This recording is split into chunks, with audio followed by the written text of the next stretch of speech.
বন্ধুরা, তোমরা এবছর যারা উচ্চ মাধ্যমিক পরীক্ষা দিলে তোমাদের জন্য সুখবর। সুখবরটা হলো ইংরেজি পরীক্ষার প্রশ্নপত্রে একটা বড়সড় ভুল ছিল, সেই ভুল সংসদ মেনে নিয়েছে এবং সেই ভুলে তোমরা প্রত্যেকে নাম্বার পাবে।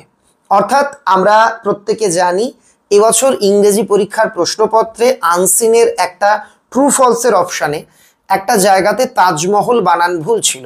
অনেকেই বিভ্রান্ত হয়ে কেউ ট্রু লিখেছো, কেউ ফলস লিখেছো। তো এই জায়গাতে উচ্চ মাধ্যমিক শিক্ষা সংসদ জানিয়ে দিল বিতর্কের অবসান, ট্রু লেখো ফলস লেখো। ওই প্রশ্ন অ্যাটেন্ড করলেই তোমরা পুরো নাম্বার পেয়ে যাবে। এটা হলো প্রথম আপডেট। দ্বিতীয়, তোমরা যারা ভাবছো আমি মনে হয় ইংরেজিতে আটকে যাব, বা যারা হিসেব করছো আমার 20-21 হবে, 2-3-এর জন্য হয়তো ফেল করে যাব, তোমরাও নিশ্চিন্তে থাকো। যদি ঠিকঠাক লিখে আসো তোমরা পাশ করবেই।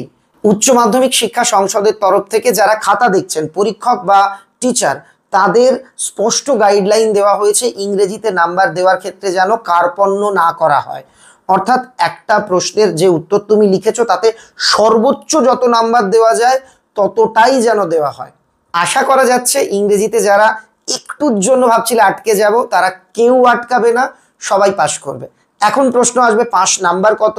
প্রজেক্ট আর লিখিত মিলিয়েই কি পাস হবে? আবার অনেকে বলবে এবার তো সিলেবাসের লাস্ট পরীক্ষা ছিল, তার মানে এবার অবশ্যই সবাইকে পাস করিয়ে দেবে। না বন্ধুরা, এই যে চলতি সিলেবাস ছিল সেই সিলেবাসে এটাই লাস্ট পরীক্ষা, এটা ঠিক।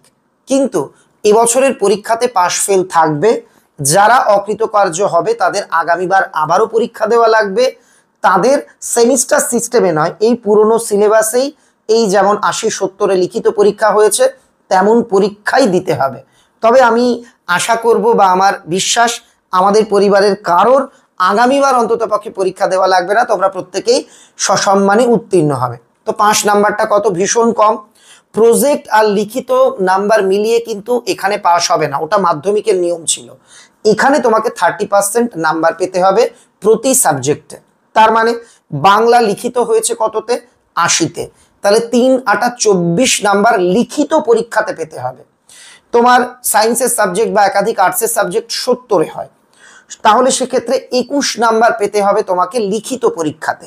ঠিক একইভাবে প্রজেক্টেও 30%। যে সাবজেক্টগুলোর প্র্যাকটিক্যাল প্রজেক্ট হচ্ছে 20-তে, সেখানে 6 বা তার বেশি। যেগুলোতে হচ্ছে 30-এ, সেখানে 9 বা তার বেশি পেতে হবে। এটাই হচ্ছে 5 নাম্বার সংক্রান্ত তথ্য। এবার আর একটা প্রশ্ন, স্যার আমার তো 4 সাবজেক্ট ছিল। হ্যাঁ, 4 সাবজেক্ট থাকলে তুমি একটা সেফটি জোনে আছো। বাংলা ইংরেজি বাদে অন্য কোনো একটি সাবজেক্টে তুমি যদি অকৃতকার্য হও, সেটাকে 4th সাবজেক্ট করে তোমাকে পাশ করিয়ে দেওয়া হবে, নিশ্চিন্তে থাকো। আর হ্যাঁ, এমন হলো তুমি সব সাবজেক্টে পাশ করেছো, বাংলা বা ইংরেজিতে তোমার একটু কম আছে, 5 নাম্বার আছে, কিন্তু সবচেয়ে কম পেয়েছো বাংলা বা ইংরেজিতে, তাহলে তখন বাংলা বা ইংরেজিকে 4th সাবজেক্ট করা হবে। কিন্তু তুমি বাংলা বা ইংরেজিতে যদি পাস না করো, সেটা কিন্তু 4th সাবজেক্ট হবে না। এটা অনেকেরই বুঝতে অসুবিধা হয়, তাই বলে দিলাম। এবার প্রশ্ন, সবই তো বুঝলাম স্যার, আমাদের রেজাল্ট কবে দেবে? আগেই আপডেট দিয়ে দিয়েছি, আবারও বলে দিচ্ছি, রেজাল্ট মে মাসের 2য় সপ্তাহ নাগাদ তোমাদের দেওয়া হচ্ছে।